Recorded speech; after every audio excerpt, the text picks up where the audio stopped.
మన సుదర్శన్ కొత్త ఏం కాదు, కానీ ఇవాళ సుదర్శన్ గురించి మాట్లాడుకోవాలి. ఎందుకంటే he is the most consistent of GT. జీటీకి అతను ఆడకపోయింటే ఇవాళ జీటీ టాప్ ప్లేస్లో ఉండేది కాదు, వరుసగా 4 మ్యాచ్లు గెలిచేది కాదు. అతని పర్ఫార్మెన్స్ వల్లనే ఇవాళ జీటీ ఈ పొజిషన్లో ఉంది. అన్ని మ్యాచ్లు ఆడగలిగి అన్ని మ్యాచ్లు గెలవగలిగింది, అంత స్కోర్ చేయగలిగింది అనమాట. అది మన సాయి సుదర్శన్ యొక్క స్టామినా, స్ట్రెంగ్త్.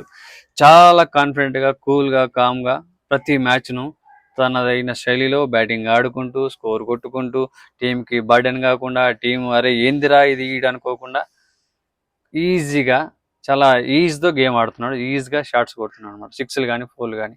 సో ఒకప్పుడు సాయి సుదర్శన్ ఏంట్రా ఇంత స్లోగా ఆడుతున్నాడు, ఇప్పుడు ఇలా అయితే ఎట్లా టీంకి తీసుకుంటారు అనుకుంటున్నా. కానీ ఇప్పుడైతే ఇండియా ఖచ్చితంగా అయితే కొంచెం చూడాలి.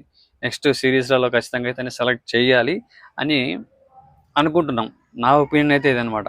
సో యాక్చువల్గా ఒక ప్లేయరు ఎంత కన్సిస్టెంట్గా ఆడగలిగితే, ఎంత కన్సిస్టెంట్గా పర్ఫామ్ చేయగలిగితే అప్పుడే అతన్ని ఇండియా టీంలోకి తీసుకోవడం జరుగుతుంది అనమాట.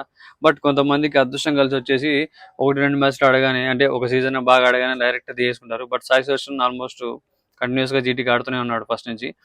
అయినా కూడా ఇంతవరకు సెలెక్ట్ అవ్వలేదు. ఈసారి మాత్రం టాప్ నాచ్ పర్ఫార్మెన్స్ చేస్తున్నాడు కాబట్టి నెక్స్ట్ అయినా ఇండియా టీంలోకి అవకాశాలు ఇస్తే బాగుంటుందేమో అని ఒక చిన్న ఆలోచన.